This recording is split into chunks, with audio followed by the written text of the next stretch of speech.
Jeddah শহরে আছি, তো এখন মাটির নিচের রাস্তায় ঢুকে যাচ্ছি আমরা। এই যে আমরা মাটির নিচের রাস্তায় ঢুকে গেছি। ও কি দারুণ দেখতে! এই আবার বেরিয়ে গেলাম। খুবই সুন্দর এই মাটির নিচের রাস্তাটা, অনেক বড় এই জায়গাটা। মাটির নিচে প্রায় 5 কিলোমিটার মাটির নিচের এই রাস্তাটা। আসলে লাইট জ্বালানো না থাকলে অন্ধকারই মনে হতো।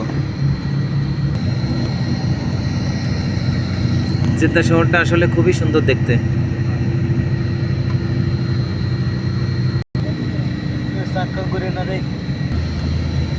সুন্দর একটা জিনিস করেছে এখানে, দেখতে খুবই সুন্দর লাগছে।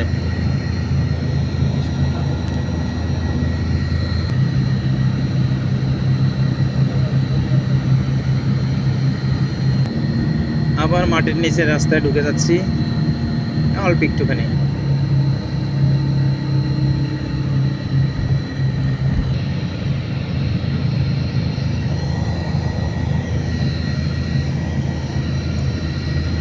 ওয়াও, জায়গাটা অনেক সুন্দর, দেখতে খুব সুন্দর লাগছে।